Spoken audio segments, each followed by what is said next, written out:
क्या सरकार और सिस्टम की नाकामियों की खोज है राजेश? कोई मालिक को पूछ, मालिक मारेगा मेरे को। क्या राजेश का बंधक होना सरकार और सिस्टम के मुंह पर तमाचा नहीं है? मेरे को मारेगा, वो काम क्यों नहीं कर रहे थे? 15 सालों से तबेले में सरकारी सिस्टम के तबले की तरह बसता रहा राजेश। से मारते हैं, डंडे से मारते हैं। डंडे से मारते हैं बाप। वो तो भला हो मार्क जुकरबर्ग देवता का, जो उनके गहन शोध और आविष्कार से जन्मे फेसबुक पर अपलोड वीडियो को देख कुंभकर्ण की नींद में मधोस सिस्टम और सरकारें आखिर जागी और मच गई उत्तराखंड की मौका परस्त राजनीति में क्रेडिट लेने की होड़। इस लाख टके के एक सवाल से दूरियां बनाते नेताजी कि आखिर उत्तराखंड राज्य बनने के 25 साल बाद भी नौकरी पाने को पलायन की दौड़ में हम सबसे अव्वल क्यों हैं? नमस्कार, मैं अजय नौटियाल भारत न्यूज़ लाइव में आप सबका स्वागत करता हूं। आशा करता हूं कि आप सब अच्छे से होंगे।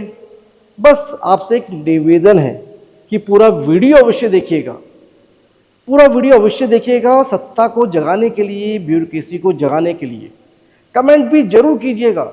और आप हम तक अपनी बात पहुंचाना चाहते हैं तो वीडियो स्क्रीन पर चल रहे नंबर पर आप हमें व्हाट्सएप भी कर सकते हैं।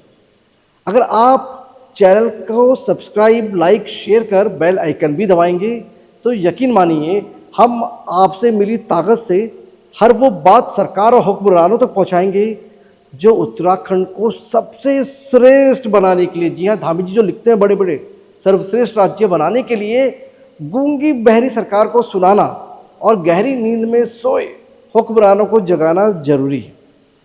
तो चलिए सीधा खबर पर चलते हैं। सवाल सिर्फ एक राजेश का नहीं, देश के अलग अलग राज्यों में बंधक बनाए गए उत्तराखंड के कई राजेशों का है। खाड़ी देशों में उत्तराखंड से नौकरी को गए उन राजेशों का है जो आज भी बंधक हैं और गुमनामी की जिंदगी जी रहे हैं। कसूर उनका सिर्फ इतना सा था कि उन्होंने एक अदद नौकरी पाने के लिए दूसरे राज्यों का पलायन कर लिया। करते भी क्या वे अभागे बेचारे राजेश। साल 2000 में आंदोलन से मिले उत्तराखंड में सोचा था अगला राज्य बन गया तो अब नौकरी की बरसात होगी, झमाझम बरसात होगी। शिक्षा, स्वास्थ्य, जल, जंगल और जमीन, पलायन पर बात होगी। उन्हें भी क्या पता था, बरसात तो हुई लेकिन नौकरियों की नहीं, नेताओं को रेवड़ी बांटने की बरसात। नेताओं को रेवड़ी की बरसात हुई जो उत्तराखंड राज्य बनने के 25 साल बाद आज भी बदस्तूर जारी है। नहीं तो आज भी कोई राजेश एक अदद नौकरी के लिए कहीं बंधक बनने के डर के बीच अपनी अटैची और 2 जोड़ी कपड़ों के साथ बैग पैक नहीं कर रहा होगा। उससे भी मालूम है हर बार फेसबुक धाम के देवता मार्क जुकरबर्ग किसी देवदूत जगजीत सिंह को उसकी मदद के लिए नहीं भेजेंगे, जैसे इस बार राजेश को बचाने को भेज दिया। और पंजाब में हमारा ये उत्तराखंड चमोली का राजेश जो बंधक था वो बच गया, 15 साल लगे। आखिर राजेश के गुनहगार कौन है, ये बड़े सवाल हैं कि आखिर राजेश के गुनहगार कौन है। अगर सिस्टम और सरकार, तो फिर उपलब्धियों के बड़े बड़े बखान की जगह शर्मसार क्यों नहीं है वो सिस्टम और सरकार। राकेश की कहानी उत्तराखंड में रोजगार की कमी की समस्या को उजागर करती है जो राज्य के युवाओं के लिए एक बहुत बड़ी चुनौती है। राजेश जैसे कई युवा आज भी नौकरी की तलाश में हैं और अपने घरों में नहीं रह पाते क्योंकि नौकरी चाहिए भाई साहब, एक अदद नौकरी, और उसकी तलाश में अपने घरों से दूर चले जाते हैं और कई बार मुश्किल परिस्थितियों में भी फंस जाते हैं।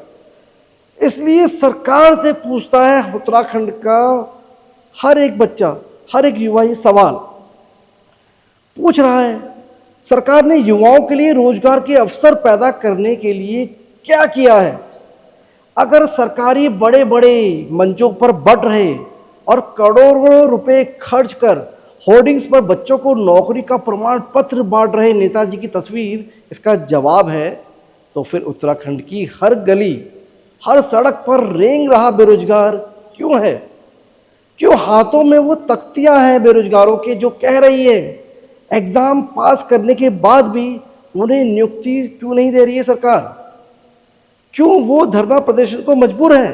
एग्जाम पास कर लेते हैं, फिर भी नियुक्तियों के लिए उन्हें कोर्ट के चक्कर काटने पड़ रहे हैं। सरकार ने शिक्षा और कौशल विकास के लिए क्या कदम उठाए हैं जिससे युवाओं को रोजगार के लिए तैयार किया जा सके? अगर उठाए हैं तो वो नेताजी तक पहुंचता और अंतिम पायदान पर खड़े व्यक्ति तक क्यों नहीं पहुंचता? वो आज भी लाचार क्यों है? करोड़ों रुपए इन्वेस्टर समिट के नाम पर फूकने वाली सरकारों ने उत्तराखंड में उद्योगों को बढ़ावा देने और रोजगार के अवसर पैदा करने के लिए क्या किया है जिससे पहाड़ का पानी और जवानी पलायन कर कहीं और बहने को मजबूर ना हो? और प्रधानमंत्री नरेंद्र मोदी जी भी तो ये कहते हैं कि पहाड़ का पानी और पहाड़ की जवानी पहाड़ के काम नहीं आती। तो राजेश की कहानी समाज के लिए एक सीख है। जो कुछ किलो फ्री राशन और झूठे आश्वासन पर जनता अपना नेता चुन लेती है। सवाल नेताओं से सवाल पूछने वाली उस जनता से भी जरूर बनेगा जो मुर्गा और दारू के नाम पर अपना सुरमा चुन लेती है। जी हाँ, इलेक्शन पे मुर्गा और दारू के नाम पर अपना सुरमा चुन लेती है। ऐसी कहावतें हैं। सुरमा चुन लेती है जो 5 साल तक उनका चुरमा बना देती है और जनता सिस्टम की मार के बीच पिसती रहती है। राजेश की कहानी से हमें यह सीखने को मिलता है कि सरकार और समाज को युवाओं के लिए रोजगार के अवसर प्रदान करने और उन्हें अपने घरों में ही विकास के अवसर देने के लिए काम करना चाहिए। एक जिम्मेदार मीडिया चैनल होने के नाते भारत न्यूज लाइव सिर्फ सवाल नहीं उठाता, समाधान भी सुझाता है। तो कान में तेल डालकर सुन लीजिए नेताजी। शिक्षा और कौशल विकास के लिए निजी क्षेत्र के साथ मिलकर काम कीजिए साहब।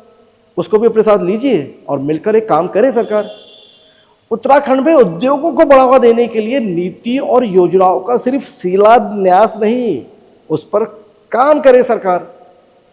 मानते हैं सरकारी नौकरियां हैं कम, इसलिए प्राइवेट सेक्टर के साथ मिलकर रोजगार के अवसर पैदा करे सरकार।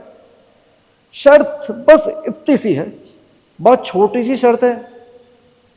सचिवालय और सरकारी तंत्र को इतनी सी हिदायत दे दीजिए, बंद करो कमीशन का मीट भात, तभी मिलेगा प्राइवेट सेक्टर का आपको दिल से साथ। पलायन मंत्रालय गठित कीजिए। पलायन मंत्रालय गठित हो जिसके मंत्री होंगे जिम्मेदार, करेंगे अच्छा काम तो होगी जय जयकार। आप कहेंगे करना क्या होगा साहब, तो वो भी हम बता देते हैं महाराज। तो महाराज पलायन रोकने और युवाओं को अपने घरों में ही रोजगार के अवसर पैदा करना होगा। ब्यूरोक्रेट्स को कहना होगा, ये नौकरशाही है हमारी, उसको कहना होगा उत्तराखंड में रहना है तो सर्वश्रेष्ठ करके देना होगा। अगर हो गए हैं वो टायर्ड तो कह दीजिए उन्हें करेंगे काम तो मिलेगा इनाम, नहीं तो हो जाइए रिटायर्ड। जानते ना आप, जानते ही होंगे साहब। उत्तराखंड राज्य बनने के बाद जनता ने सीएम स्वामी से लेकर सीएम धामी को देखा। इन 25 सालों में नाकामी को देखा। नहीं तो भला ये कैसे मुमकिन है कि उत्तराखंड में बेरोजगारी दर 2023 में 4.5% थी, जो राष्ट्रीय औसत से ज्यादा है। क्यों आज भी राज्य में युवाओं के लिए रोजगार के अवसरों की कमी है, जिससे वे दूसरे राज्यों में पलायन करने को मजबूर हैं और अपने परिवारों से दूर। आंदोलन से निकला बड़ा राज्य है। जी हाँ, आंदोलन की भूमि कहा जाता है उत्तराखंड को। आंदोलन के पेड़ में संघर्षों के बीच से जन्मे उत्तराखंड से पलायन की दर 2011 में 22.6% थी, जो राष्ट्रीय औसत से ज्यादा है। क्या आप आज भी नहीं जानते कि इसमें रोजगार, शिक्षा, स्वास्थ्य सुविधाओं की कमी का कारण सबसे ज्यादा है? फिर भी ना जाने माननीय सरकार आपका जनता के साथ क्या करने का इरादा है? ऐसा क्यों है आखिर उत्तराखंड के गांवों और कई जिलों में आज भी स्वास्थ्य सुविधाएं खस्ता हाल और स्कूल शिक्षकों के भरोसे काम है?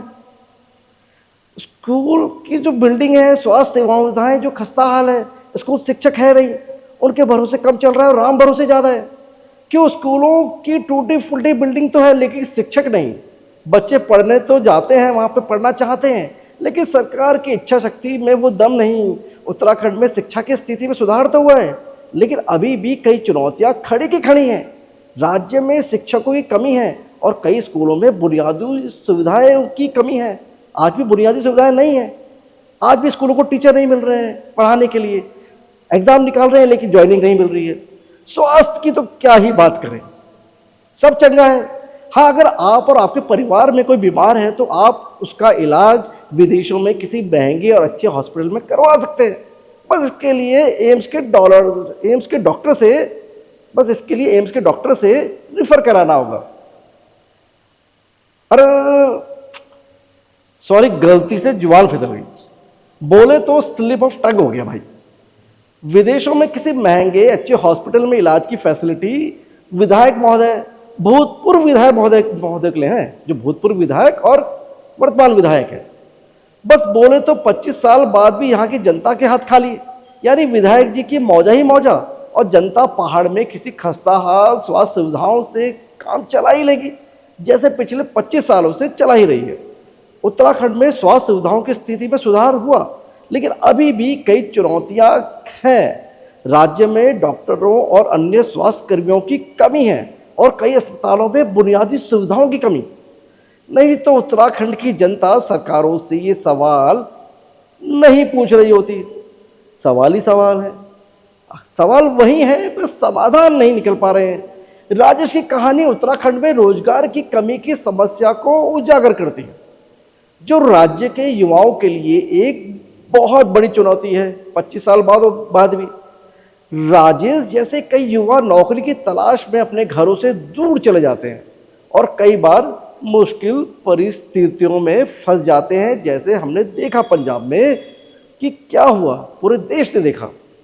राजेश तो गुलामी के बंधन से मुक्त हो गया, लेकिन 25 सालों से शिक्षा, स्वास्थ्य सेवाओं और रोजगार की कमी कब दूर होगी, और कब 25 सालों से पलायन रूपी दानव जिसने बंधक बना के रखा हुआ है राजेश उर्फ हमारे उत्तराखंड को, वो उत्तराखंड कब आजाद होगा पलायन के दंश से, ताकि फिर कोई राजेश नाकारा सिस्टम और सुस्त सरकार की भेंट ना चढ़े। अपने दोस्त अजय नौटियाल को इजाजत दीजिए, हम ऐसी खबरें आप तक लाते रहेंगे। बस अब चैनल को सब्सक्राइब, लाइक, शेयर करना ना भूलें और कमेंट जरूर करें और हमारी मजबूत आवाज बने, उत्तराखंड की मजबूत आवाज बने। ये रिपोर्ट आप देख रहे हैं मेरे सहयोगी कैमरा पर्सन शिववर्धन सिंह के सहयोग से। धन्यवाद।